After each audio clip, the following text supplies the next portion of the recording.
Hello mga kabibig, welcome back sa ating bagong YouTube channel. Ito ang pinakamaingay na YouTuber sa balat ng YouTube.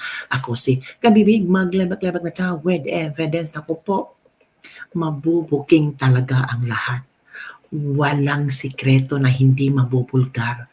Kung Bisaya pa, walay asong makumkum. Ang gawa dili magsapa. Nako si Atty. Kaufman, nagsalita na hinggil sa mga pasabog ni Trillanes. Yung picture ba? Naalala yung picture na pinost si Trillanes after ng na-declare ang ICC, na-reject ng ICC ang interim release ng Pang Duterte. Di ba, proud na proud si Trillanes doon na, ay, hindi na makaka-uwi si Digong. Si Digong hanggang ano na yan, sa kulungan niya mamamatay, matutsugi. Nako, merong balak si Atty. Kaufman para kay Trillanes. At yung mga kasabwat sa ICC, maghintay-hintay kayo in due time. Kasi babagsak talaga kayo. At malalaman, hindi lang sa Pilipinas, kundi sa buong mundo, ang sabwatang ginagawa nyo para mapakulong at hindi mabigyan ng interim release si Pangulong Duterte. Naku kabibig, nagsalita si Atty. Kaufman. I-share ko sa inyo. I-share ko. Kasi itong picture na ito ni Trillanes, mga kabibig, ito. Ito ba? Diba? Nagpasalamat si Trillanes. Salamat ICC. Ito ang komento ni Atty. Kaufman. Hanapin ko, kabibig ha. Ang komento ni Atty. Kaufman, mga ito na. Ito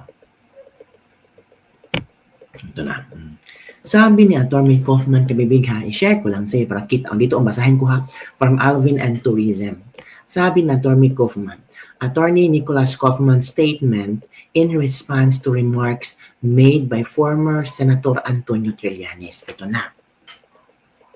The defense has noted Antonio Sonny Trillanes' rather comical attempt to show himself as the big influencer after posting an old photograph of himself beaming in the company of ICC officials in the immediate aftermath of the appeals judgment on interim release. Nako, nagtanga-tanga si Trillanes.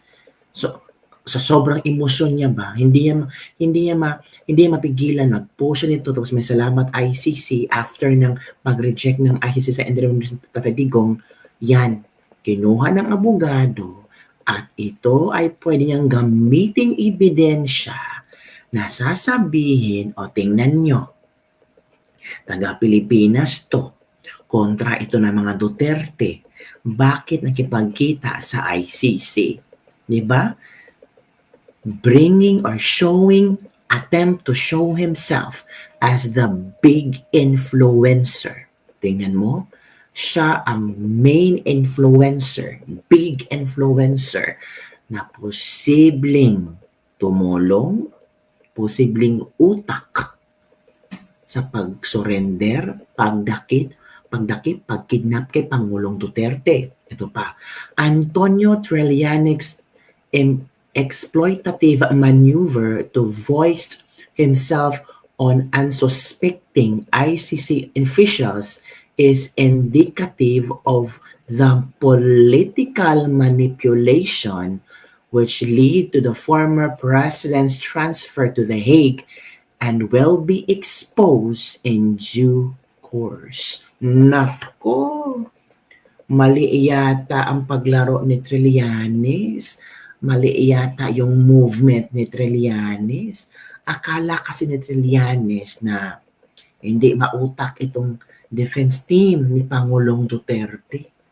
Ito na, malaking ebidensya na to, mga kabibig. Ito, Antonio Trillanes' exploitative maneuver to voice himself of unsuspecting ICC officials is indicative of the political manipulation. So pwede na political manipulation ang ginawa ni Trillanes after or before or after meeting ICC officials na alam naman natin, pwede ba yon?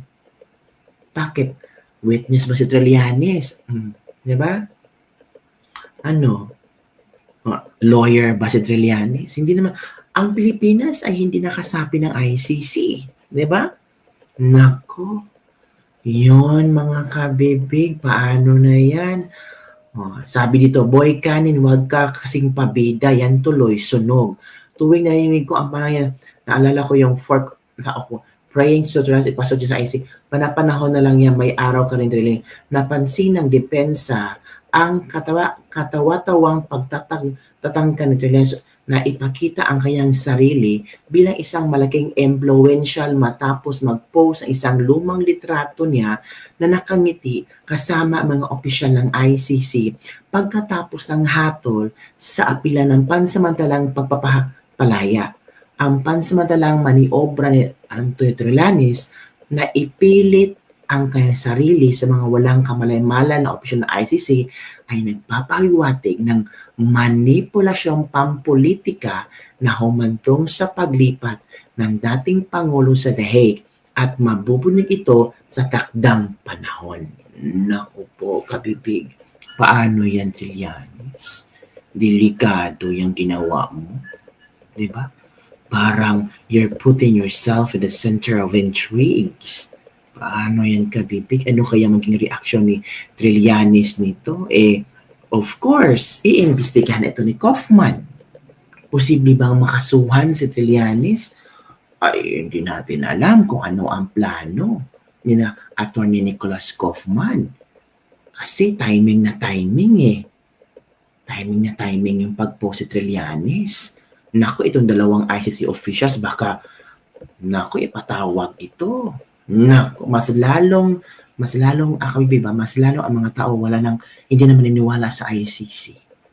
'Di ba? Ito kabibig ha. Pero on the other side, meron tayong bad news. Ito kabibig pagbisita kay Pangulong Duterte sa ICC, di pa sigurado ayon kay Kaufman. Sabi dito, inihayag ni Attorney Nicholas Kaufman, abogado ni dating Pangulong Rodrigo Duterte, na nakatakda bilang court holiday sa ICC ang December 25 at 26 kaya hindi umano pwedeng bisitahin si Pangulong Duterte sa mga bagit na araw. Gayunpaman, sinabi niya na susubukan umano nilang baguhin ito dahil naniniwala sila na dapat kasama ng dating Pangulo ang kanyang pamilya sa Pasko. Sabi ni Kaufman, he wishes to spend Christmas with his family. He knows that he has a huge base of supporters outside who respect the International Criminal Court and wouldn't dream of interfering with the proceedings that are going on. What the court decides, obviously, is a different matter. We'll do our best to make sure that happens. But unfortunately, I can't be too optimistic. But we will do our best. So sana pagbigyan ng ICC kahit ito man lang. Kasi hindi naman na binigay yung interim release. Kahit humanitarian reason. So sana itong pagbigay na lang ng pag-celebrate ng Christmas kasama ang pamilya ni Pangulong Duterte. Kahit ganito na lang, ito na lang Christmas gift nila kay Pangulong Duterte na ikinulong nila sa ICC detention na wala pang pagbabasa kung ano ang mga kaso. Hindi pa nga kumpirmadong kriminal. Di ba? Oo. Tapos, ay naku, kabibig ko yun. Kawawa, Well, ganun talaga sa ibang bansa, Hindi ka pa mga pinasahan kung ano ang kaso mo, nakulong ka na. Di ba, kabibig? Kaya nga sabi ni Attorney Rowena Guanzon, pauwi na lang si Digong dito na lang siya makukulong or hospital arrest, at least sa bansang Pilipinas, sabi ni Rowena Guanzon. Pero sabi ni Rowena Guanzon, marami siyang nakausap na mga masses at iba ang kanilang punto hinggil sa nangyayari kay Digong ngayon. Ang sabi ng masses na nung panahon ni Digong, payapa kami, hindi kami takot lumabas sa bahay, payapa ang pagtulog namin, walang kriminalidad, talagang peaceful at talagang feeling namin safe kami pag si Pangulong Duterte ang presidente. Yun ang nagbukas ng mata ni Atty. Rowena Guanzo na, ay, ito pala yung pananaw ng mga tao. Ito pala yung naramdaman ng mga tao na nasa laylayan. Yung nakikita nila si Pangulong Duterte as a protector nila. Diba kabibig? Yung iba kasi, ang nakita ng Duterte na parang threat nila si Duterte. Kaya nga sabi ng iba, oy, bakit basher ka yung Duterte? Kasi bangag ka. Diba? So yun lang kabibig. Nako, Trillanes, paano mo yan masasagot ang mga ginawa mo dong? Nako, Trillanes. Ako, ikaw lang talaga, tawag dito, you're putting yourself into something na posibleng pahamak sa'yo. Siya na lang po sana ikunulong. Milagro na lang talaga kasi palagay ko andun yung ibang maleta dala nila. Something is really happening behind this whole thing. Time is the truth teller. Yes po. File a case in his group effort. Sabi yung isa, Karma is coming for Trillanes. Ito pa sabi dito, Ito pa. God always gave a perfect timing for Duterte. Ito pa. There is a right time for liars and hypocrites. I entrust everything to God. The battles belong to Him and mighty God. Milagro Jude na, sobrang tanga naman ni Trillanes. Bakit siya nag-post ng ganito? Boy kanin, huwag ka kasing pabida, yan tuloy, sunog ka. Yan kabibig ha. Yun ang ilang komento ng ating mga netizens. So ikaw, ano ang iyong komento dito na para yatang sinunong ni Trillanes ang kanyang sarili nang dahil sa picture? Kasi sobra kasi siyang excited. Na parang feel niya panalo na siya, na parang siya yung nagpanalo na siya yung panalo at siya yung kinampihan ng ICC at siya yung nagpanalo sa mga taong galit na galit kay Digong. Parang feeling niya siya ang hero. Gagamitin ito ni Trillanes, yung nangyari kay Digong, pagtatakbo siya sa 2028. I'm sure yan kabibig. Gagamitin niya itong propaganda na ako lang yung tanging tao ang nagpakulong kay Duterte sa ICC, baka later on, sasabog ang istorya na tinulungan ko ang ICC, tinulungan ako ni Mark, we don't know kabibig, o baka si Trillanes, baka nasa hanay ng mga officials or mga tumatakbong politiko sa BBM admin. Hindi natin alam kabibig.